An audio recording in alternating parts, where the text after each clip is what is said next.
আমি পারি না, আমার সন্তান পারে না, আমার দেশের মানুষ পারে না, আমার কোনো মাথা ব্যথা নাই।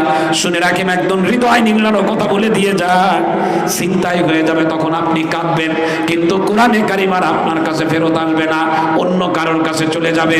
এজন্য নবী আমার বলেন, সময় থাকতে কাজগুলো করো, কিয়ামতের আগে এমন একটা দিন আসবে মানুষ স্বর্ণ হাতে করে নিয়ে ঘুরবে আর বলবে তোমরা কেউ নিবা নাকি, কিন্তু নেওয়ার লোক পাবে না। কোরআনে কারিম শোনার জন্য তেলাওয়াত শুনবো, মানুষ তালাশ করতেছি, তেলাওয়াত করে শোনানোর মতো মানুষ তো পাওয়া যাবে না। দুনিয়ার মুসলমান মন চাবে নামাজ পড়বো, কিন্তু নামাজ পড়ার মতো পরিবেশ পাবো না। আমার মন চাবে একটু জিকির করব, কিন্তু কণ্ঠ দিয়ে জিকিরের আওয়াজ বের করতে পারবো না।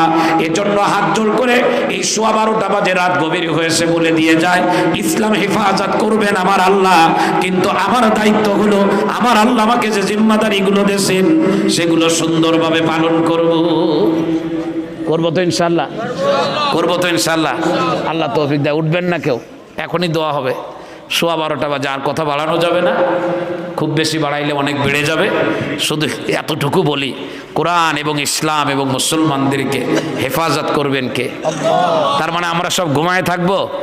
আমরা এটার প্রতি ভালোবাসা নিবেদন করব, আমরা দায়িত্ব পালনের সচেতন হব। আমার আল্লাহ তখন আমাদেরকে কি করবেন? এই ইসলামের আলো দিয়ে আলোকিত মানুষ আল্লাহ তাআলা আমাদেরকে রাখবেন। আমরা চেষ্টা করব তো ইনশাআল্লাহ। যারা যারা কোরআন তেলাওয়াত করতে পারেন আলহামদুলিল্লাহ। উঠবেন না চাচা, উঠবো না, একজন উঠলে সবাই উঠবে।